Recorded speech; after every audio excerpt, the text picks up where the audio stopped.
As a fan of the psychological horror genre, I've consumed countless manga, games, videos, and other media that were supposed to be psychological horror, but ended up falling flat. Nowadays, the understanding of horror and what makes something scary has been reduced to creepy things that jump scare you, or even just torture porn. It's a shame, considering that the horror genre can explore topics in respectful and interesting ways that no other genre really can. I mean, how can games like Doki Doki Literature Club, Amnesia: The Dark Descent, Fear and Hunger, and even Fran Bow be in the same category as something like The Godsend or The Suicide of Rachel Foster? It's such a disservice to the entire genre, really.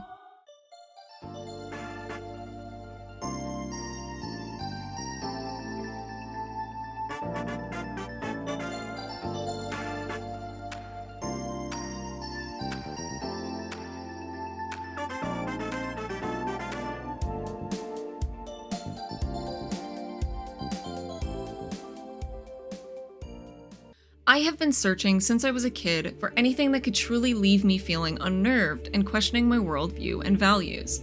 Today, I want to share one of my favorite up-and-coming gory and suspenseful psychological horror manga, Maria no Donzai, or Maria's Condemnation in English. The story delves into the idea of a mother's love, something often seen as innocent and pure, being tested when something terrible happens to her child. It explores the burden, the failure, and the potential hysteria a mother might experience in such a situation. The following text contains story spoilers, so if you haven't read the manga and want to, please pause the video now and come back after reading. Additionally, I want to give you a heads up about some trigger warnings, as the content may include sensitive topics such as sexual assault, bullying, gore, suicide, torture, and more. If you find any of these topics distressing, please avoid watching this video. Your well-being is important. Please take care of yourself and make the choice that feels right for you. Maria no Donzai captivates readers right from the start with an enthralling first chapter. The story not only introduces us to the main characters, but also swiftly delves into the heart of the narrative, setting the stage for what lies ahead in the rest of the manga. Nagare Maria, a 35-year-old woman, is making lunch for her son, Nagare Kiritaka, who is currently in his second year of middle school. Immediately, we are shown these two interacting, and the connection between them is easy to see. Maria shakes while trying to make her son's lunch as best as it can be, trying to fit a tiny little seaweed mouth on a wiener octopus she made him. The impression we get from her is loving but shy. In stark contrast, her son comes off as energetic and overly happy, reassuring her that he loves her and that her food is the best in the world. A truly heartfelt and loving moment between a mother and a child that you can't help but feel warm inside witnessing. But we only get 14 panels of this before the true nature behind this manga is made clear. Kiri is the primary target of a group of bullies in school, who subject this poor kid to nothing short of torture. We are shown Kiri lying helpless on the floor, his hands bound behind him. 4 people encircling him, a crude target pinned to his stomach. The quiet tension is quickly broken with a swift kick to the stomach and a shout of celebration for hitting the bullseye. We are then introduced to the bullies, Kinugawa Tsuyoshi, Shikimi Kumiru, Ajiki Muta, and Kawase Tsubasa, all of which seem very apathetic to Kiri's pain. Their attention is only drawn to him after he lets out a cry from a kick to the face. It's at this point a 5th character comes out of the shadows to chastise Kinugawa for said kick. Okaya Nozomu. His addition immediately shifts the vibes to something more sinister. The purpose of the scene is to cement him as the cold, sociopathic ringleader of this little group of degenerates. Nozomu is a bit of a mystery in the first chapter, making it tough to figure him out. Even one of the other bullies asks him, why go out of your way to crush him? Through flashbacks, we learn that Kiri is actually not their first victim.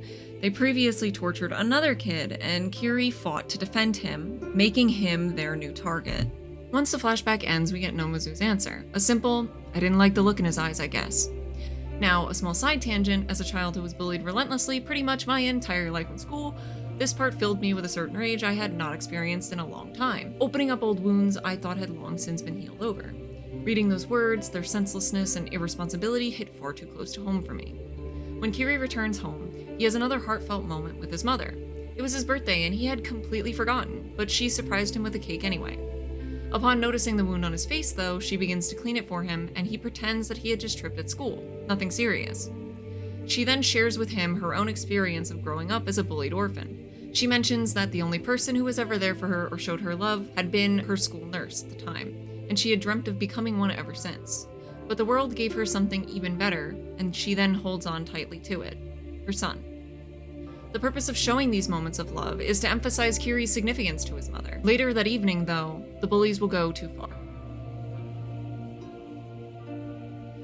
They send Kiri a deepfake of his mother banging some random ugly bastard. For those of you who do not know what a deepfake is, deepfakes are synthetic media that has been digitally altered and manipulated to replace one person's likeness with that of another's. They demand he meet them at the observatory. Once he arrives, they give him an ultimatum. Send out the video, or throw yourself off the nearby cliff onto the road below. If he survives, they will delete the deepfake.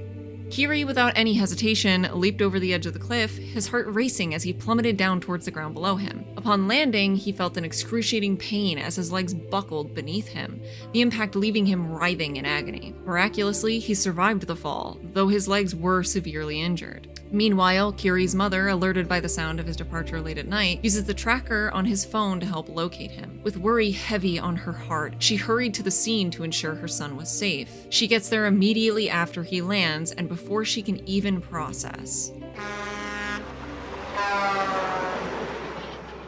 He does not survive being run over by a massive truck, and his mother is left there to weep and mourn over her son. This leaves such a visceral, devastating feeling as she is hunched over her son's body, clutching at her son's guts, which now lay spread and mushed against the road as she wails. Kiri's father believes that Kiri committed suicide. The bullies were quick to cover their tracks by creating a fake social media account and a fake suicide note. However, Kiri had documented everything they had been doing to him in his diary and kept all the video blackmail on a hidden USB drive, which his mother found in his room. Over the next few panels, we are shown more terrible things done to him at school. School pets being murdered, forced masturbation, more physical abuse. We can see Maria slowly losing her mind until one thing remains. Mere revenge is too soft. They deserve judgment, and hell hath no fury like a woman scorned. The manga then jumps ahead 2 years, showing us that she wasted no time in setting this need for judgment into action. She leaves her husband, gets surgery to change her face and body to be unrecognizable, changes her name, and even does some under-the-table applications to ensure her job as the school nurse at the bully school. She very quickly rises to be all of the students' favorite, Saint Maria of the Infirmary as they call her. One by one, she outsmarts and serves judgment on each kid, starting with the school pervert Kawase Tsubasa. After confiscating Kawase's phone, she hacks into it and copies all of his photos and images. See, Kawase has a little habit of targeting docile female students, secretly taking and selling photos and video close-ups of them. She also hacks the camera on his phone to record him masturbating, using it as blackmail and demanding 3 million yen, or about $20,000 US, aiming to make him feel the same humiliation and vulnerability as his victims. Kawase soon begins to panic and eventually falls to the hands of Maria. He awakens in a waterproof container with one arm trapped above him, and she begins to quickly fill it with water. He realizes that he can either chop his arm off or enter the date of his greatest sin, which, unbeknownst to him, is the date of his own birthday. In the end, he drowns while trying to saw his arm off. Next on the chopping block is Kumiru Shikimi, the only female in the group of bullies. She likes to use her more mature looks to fish older men into relationships with her, to turn on them and blackmail them into giving her more money. Hot-headed as she is, she immediately blames the rest of the group when her homeroom teacher finds out about this side gig of hers. Slowly, Maria triggers a chain reaction of Shikimi becoming increasingly agitated and blaming those around her for everything, ultimately leading to her isolation. Unexpectedly though, Shikimi also lashes out at Maria, sending her pimp to rough her up, throwing a small wrench into Maria's plans. He and a few other men try to jump Maria in an alleyway, and we don't get to see how this ends, as in the next chapter, Maria abducts Shikimi. When Shikimi wakes up, she is hanging above a well, with a long fall into a pit full of bugs below. Maria then explains to Shikimi, and incidentally to us, that the men were easy to convince otherwise with some... After placing a candle under the rope holding her up, she then tells her she can contact one person and send them one single message. However, she has to use her mouth to retrieve her SIM card from a box full of sharp, new razor blades. After managing to dig it out, Shikimi faces a dilemma as she is unsure who to contact. Her initial thought is to reach out to her crush, Nomozu, but then she realizes he never really cared about her. So she decides she will then contact her pimp, who quickly responds with a "go fuck yourself." Maria then explains that she had convinced him that Shikimi had been complaining about him behind his back with a fake social media account. She then falls into the pit, left to die with the bugs that now surround her. As of writing this video, there are a few more chapters out, but I would like everyone to experience the rest of this still publishing story for themselves. Not only is the writing fantastic, the art breathtaking, but I am also always left on the edge of my seat, excited to see what the hot MILF bent on revenge will do next. Symbolism is something that can make or break a psychological horror story for me. It is such a powerful addition and is usually never used correctly to further the plot or even flesh out a character, decision, or situation. In Maria no Donzai, symbolism plays a crucial role in the storytelling, and it's used effectively to convey deeper meanings behind a character's actions and plot developments. For example, Kawase's drowning is symbolic not only because he once tortured Kiri by holding his head underwater, but also because death by drowning can represent emotional turmoil, overwhelming anxieties, and loss of control, all of which are feelings he has inflicted on his many victims. The manga's intricate planning and thoughtful use of symbolism have left me in awe. The background events, the symbolism, it all adds depth to the main plot. And despite the complexity, the story remains accessible even to someone with a small brain like me. It truly showcases the skill of the writer. The author of this manga, Kazuki, has worked on another one, Kowamote Kohai ga Ichinichi Ikai Tsukite Ite Kuru. Please forgive my horrible pronunciation of that name, which gave me some whiplash, as this is a wholesome romance story about a young woman who lost faith in the words "I love you"